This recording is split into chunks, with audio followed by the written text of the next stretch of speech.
The Faces of American Lynching, Georgia, Episode 3, Leo Frank. They lynched the wrong man and knew it. He didn't look like them. He didn't worship like them. So they made him a scapegoat and lynched him. It was 1913 in Atlanta. Leo Frank, a 29-year-old Jewish factory superintendent, was accused of murdering Mary Fagan, a 13-year-old white girl who worked at his pencil factory. It was a gruesome, tragic killing. But from the start, the trial was never about truth. It was about fear, prejudice, and scapegoating.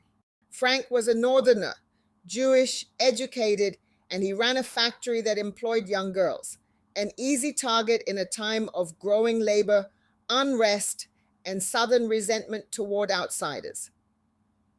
There was no physical evidence connecting Frank to the murder, but there was someone else, Jim Conley, a black janitor at the factory who changed his story multiple times.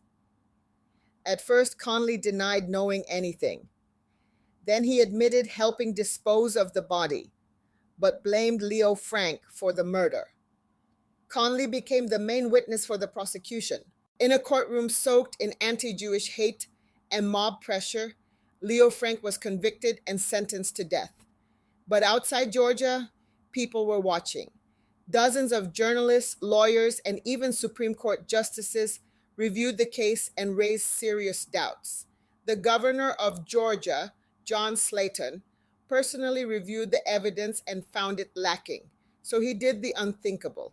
He commuted Leo Frank's death sentence to life in prison. That decision nearly got the governor killed. And for Leo Frank, it sealed his fate. A mob calling themselves the Knights of Mary Fagan broke into the prison in Milledgeville. They kidnapped Frank, drove him over 100 miles back to Marietta, and lynched him from an oak tree. But they didn't just kill him, they posed for photos, they handed out pieces of the rope as souvenirs, they sent postcards with his body hanging. This wasn't a hidden act of violence. It was a statement, a warning, and a celebration of Southern vigilante justice. Leo Frank was the only known Jewish lynching victim in U.S. history. His murder helped reignite the Ku Klux Klan and inspired Jewish leaders across the country to form the Anti-Defamation League in response to the rising wave of antisemitism. Jim Conley, the black janitor whose testimony convicted Frank, served just 1 year on a chain gang for helping dispose of the body. He was never seriously investigated as the actual killer, even though most evidence pointed to him.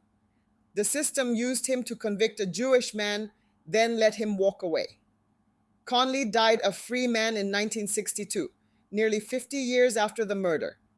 It took nearly 70 years for Georgia to admit it got it wrong, and nearly 100 years before the state officially pardoned Leo Frank, but without clearing his name. This is what lynching looked like in America. It wasn't just ropes and trees, it was newspapers, courtrooms, and silence. His name was Leo Frank. His story matters to all of us because injustice anywhere is a threat to justice everywhere. Subscribe, share, speak their names, because silence is how they get away with it.